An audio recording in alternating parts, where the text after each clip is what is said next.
भगवान ने उनके इस प्रेम की कीमत कैसे चुकाई कि देखो, ऋषि मुनियों के जो ध्यान में नहीं आते, जो देवताओं के ध्यान में नहीं आते, जो तपस्या करने वाले साधु संतों के ध्यान में नहीं आते,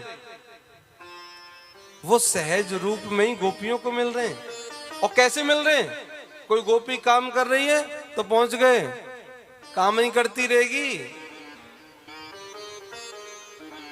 हम तेरे दरवाजे पे आए और तू घर के काम में लगी, खातिर कर ले नई गुजरिया, रसिया आयो तेरे द्वार।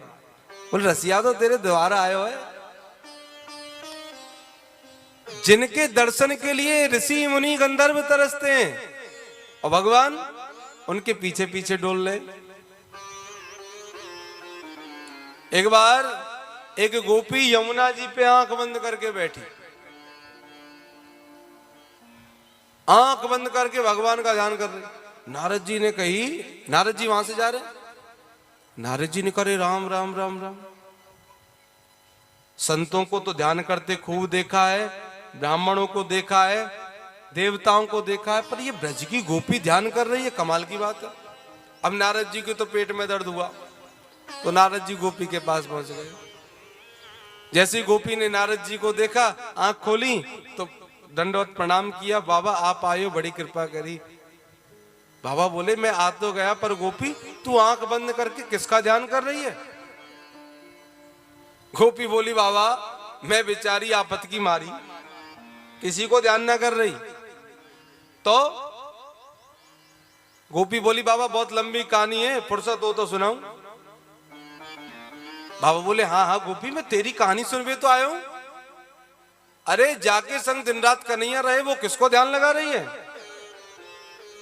गोपी बोली बाबा मैं बड़ी दुखी हूं, ये जो नंद को लाला है ना, वो दिन रात मेरे सपने में आवे, दिन रात मेरे संग रहवे। मैं गाय को दूध निकाल रही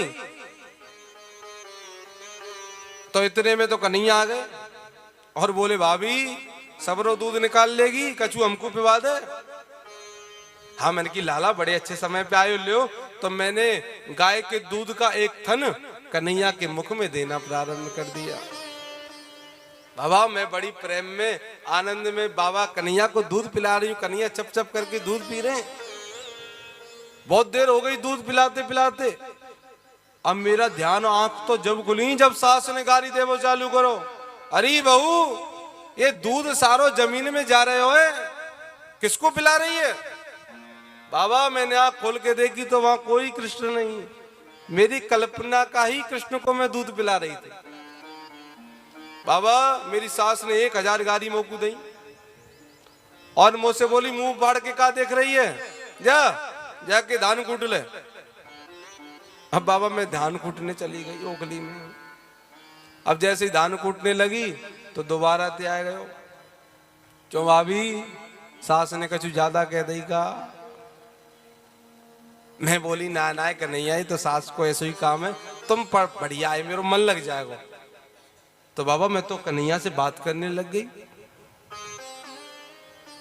अब मेरी आंख तो जब खुली जब सास ने फिर गाली दी, अरे बहू कौन ते बड़बड़ा रही अकेली अकेली।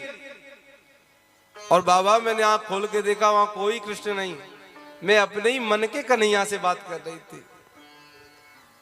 सास बोली अरे बहू तू तो बड़ी पागल है, अकेली अकेली बड़बड़ाती रहे, ना तो पे दूध निकले ना तो पे धान कुटे, जा जाके यमुना जी से पानी भर ला। तो बाबा मैं घर से मटका उठाया और यमुना जी आ गई पानी लेने। अब जब पानी लेने आई तो जैसे ही मैंने घड़े में पानी भरा तो इतने में कन्हैया फिर आ गए, भाभी घड़ा में ज्यादा वजन हो तो मैं उठवा दूं। आज मैंने बोली लाला बड़े अच्छे समय पे आए हो, घड़ा में वजन है उठवाओ। अब जैसे ही कन्हैया ने घड़ा उठाया, वजन तो था ही, मैंने सोची कि कहीं ये कन्हैया दोबारा से तो बदमाशी नहीं कर रहा। मैंने आंख खोल के देखी तो बाबा सामने कोई नहीं, घड़ा मेरे हाथ से छूट के फूट गया। अब मैं बेचारी आपत की मारी, फिर मैंने सोची यदि मैं घर गई और सास ने देखा कि फूटा हुआ घड़ा है तो आज मुझको पागल सिद्ध कर देगी पूरे गांव में। तो बाबा मैं घर कैसे जाऊं? तो या मारे आज मैं यहाँ यमुना जी में बैठ गई हूं कि जब तक वह नंद के छोरा को अपने दिल से ना निकाल दूंगी जब तक मैं अपने घर ना जाऊंगी।